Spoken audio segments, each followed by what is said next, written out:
Hey guys, good morning. Alex with Havana Gardens. Wanted to give you a comparison between the Wright ZXT mower and the Ferris 3300. And I'm going to tell you why I picked this mower over the Ferris. The Ferris rides great, cuts great with the new ICD Plus deck. Nothing wrong to say about it, nothing bad to say about it. But with this machine, you're going to get more bang for your buck. I'm going to tell you why. They both come with the Vanguard 40 horse.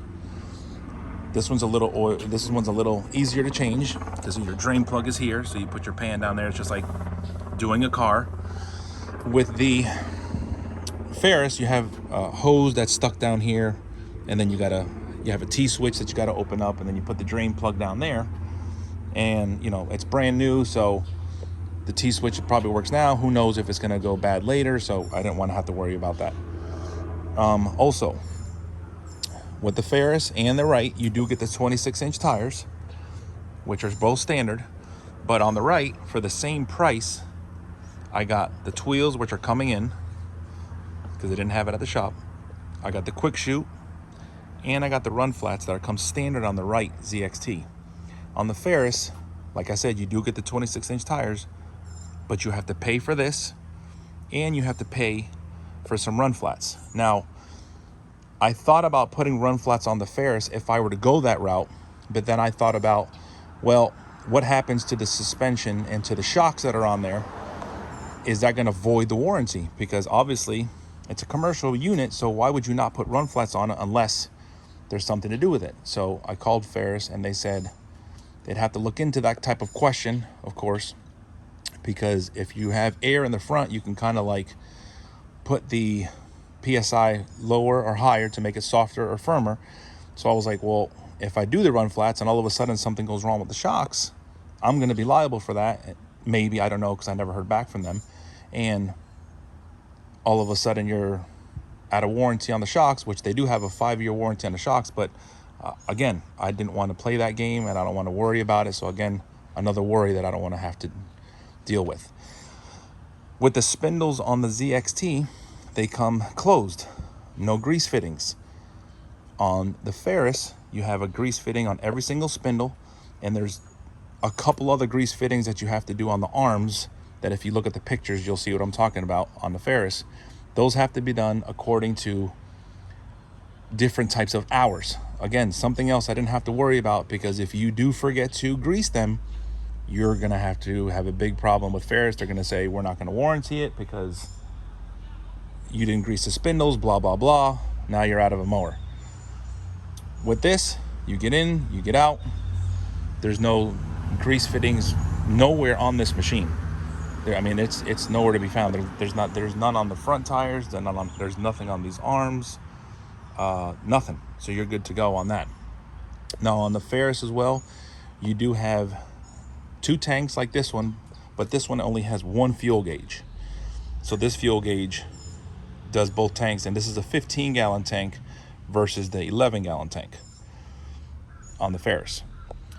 Now also on this one, you can see the floor, and you can kind of see, like, if you get really close to a sprinkler head or a stump, you can see through there and see how close you can get with the deck, because there's the deck right there. Those are the wheels. On the Ferris, you can't do that. It is a solid deck. The only thing good about having a solid deck is that, if you put things on top of it, nothing falls through these little holes, which again isn't the biggest concern. But my concern is sometimes, when you're cutting, you want to be able to see like what's in front of you with those little holes right there, just so it's easier for your weed whacker guy to get around.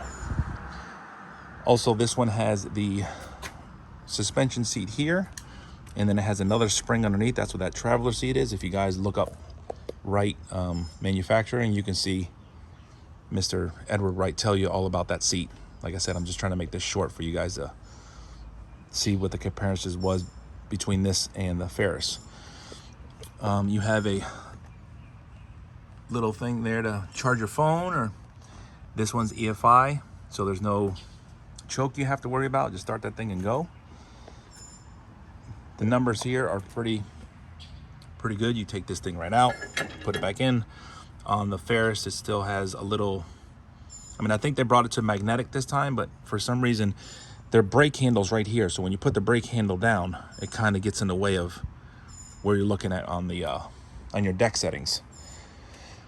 This one has, like I just mentioned over there, Ferris has the brake on the right hand side of your seat.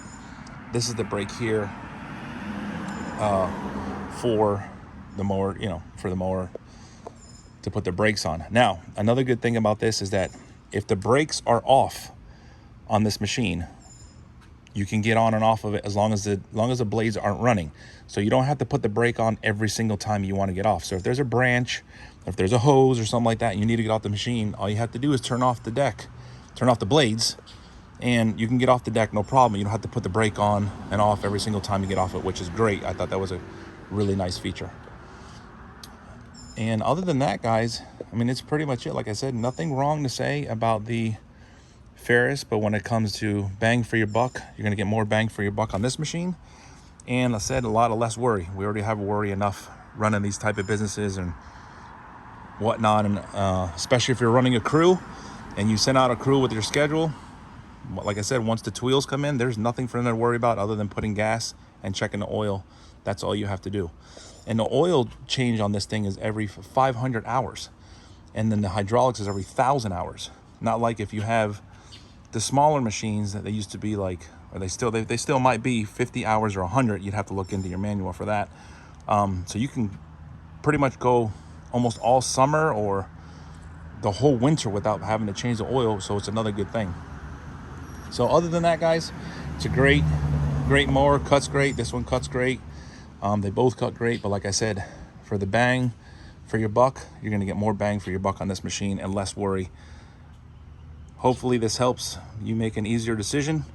If you have any questions or if I missed something, let me know. But other than that, you're good to go. All right, guys, enjoy the rest of your day. Have a great one.